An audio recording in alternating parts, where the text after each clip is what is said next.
Hi, this is Julia with German 365, and today we're talking about Wechselpräpositionen or two-way prepositions as they're called in English. So what are two-way prepositions? We've talked about Accusative Präpositionen, Dative Präpositionen, and Genitive Präpositionen, and Wechselpräpositionen are just the last kind of category that we need when we use prepositions in German. So they're called two-way prepositions in English, it kind of already implies a two-way use of those prepositions. They're pretty common prepositions, and it's just a matter of, first of all, knowing which ones are two-way prepositions, and then knowing that they can go one way accusative or the other way dative. That's really all you need to know. Of course, you need to know when do they go accusative and when do they go dative, and that's what we're going to talk about. But first, let's review the prepositions as we've had them. So we had the accusative ones.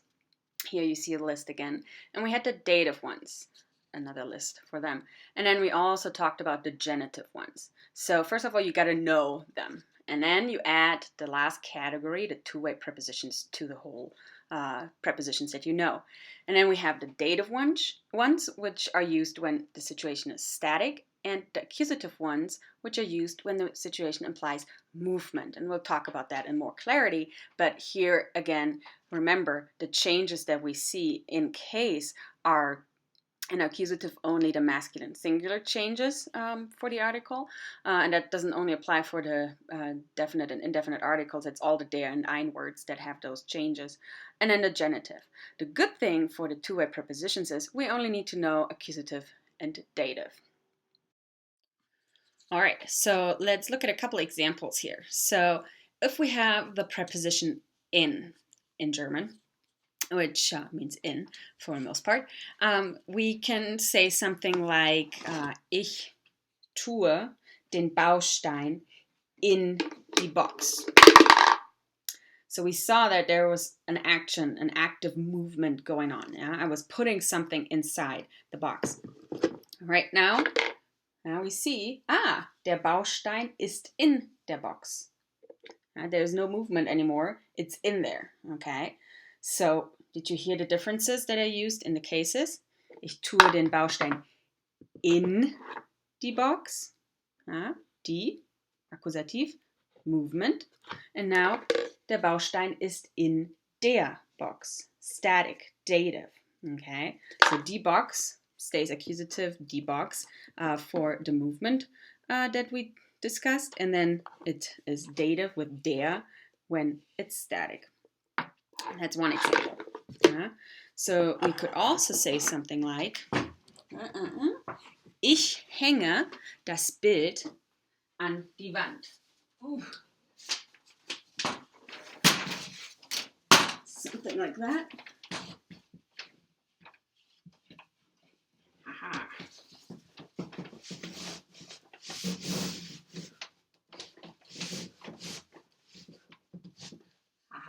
Kind of, ja, ungefähr. So, movement, ich hänge das Bild an die Wand.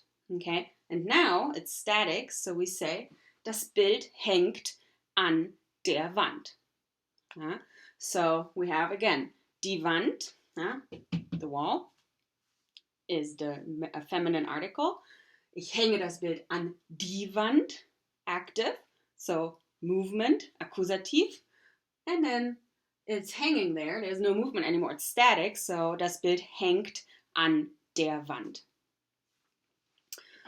All right, I guess we can leave it up there. So that's another example. So we had in and an.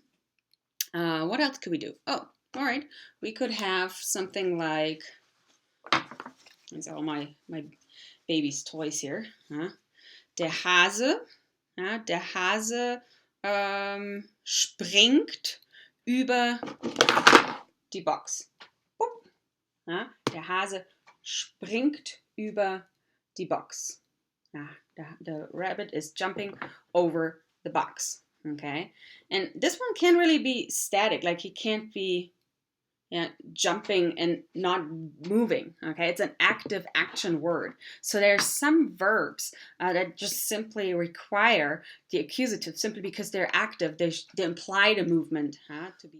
All right, so make sure you know the two-way prepositions first of all, and then you have to figure out, is the situation giving us a movement or is it static? Okay, so I've given you a couple examples here just now, but I want to point out also that there's some difficulty with some verbs that I was just talking about, and that is when something is happening in the confinement of a situation, like if it's constrained. So if you have a pool, for example, and you're swimming, right? You're swimming in the pool.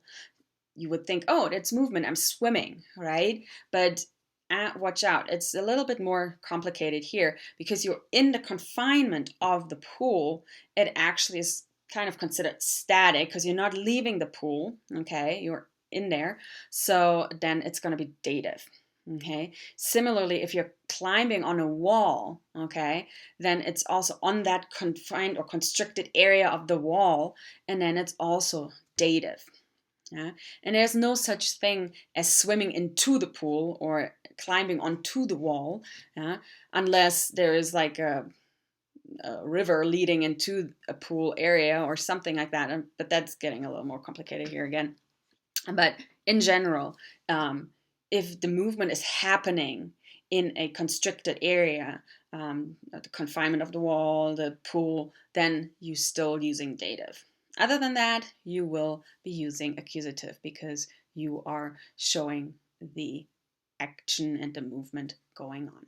This is getting a little long, so I'm going to cut this here, but make sure you rewatch this and also watch the other episodes on the other prepositions again and get a good grasp and handle of what the prepositions are, which cases they can take. Of course, study the case chart. Make sure you know the article changes and how they change. And I'm probably going to have a special with some exercises coming up on the topic of prepositions again. The next episode will be on contractions that can be done with prepositions, so make sure you watch that as well because they're very common, especially in spoken German. So thanks again for watching. I hope this was helpful, and please subscribe to my channel, like my videos, and happy studying. Bye bye.